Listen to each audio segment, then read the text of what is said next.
Let me ask you something, church. Who is that one person in your life?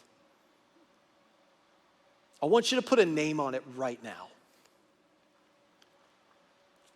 Because I guarantee you know somebody who doesn't know Jesus. It's somebody that you love. It's somebody that you're close to, and they don't have that relationship. They don't have that hope that you have in Christ. And so I want you to think of them right now. I want you to picture their face, and I want you to put a name on it. And then I want you to start praying for them. And I want you to start listening. And I want you to start having conversations maybe that are going to open some doors. Start serving them. Start doing something, and be ready. Be ready.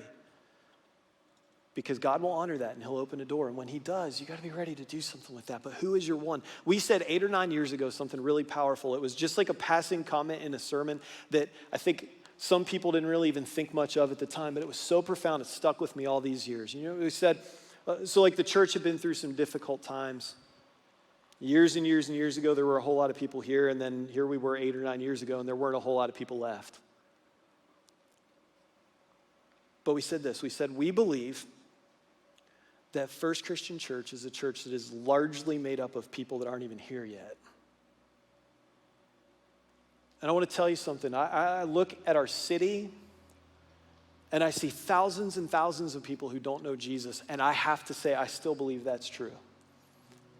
Despite the good things that God has done here over the last 8 or 9 years, the amazing things, I mean, some of you were not here in the room 8 or 9 years ago. We were talking about you.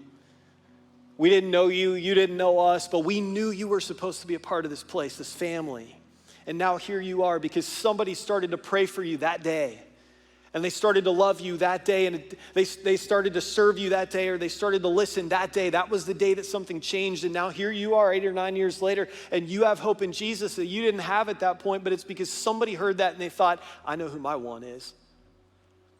And so I got to tell you, I still believe we're a church that's largely made up of people who aren't here yet, and so I want you to think of who that person is that God's put in your life, and I want you to go and get them.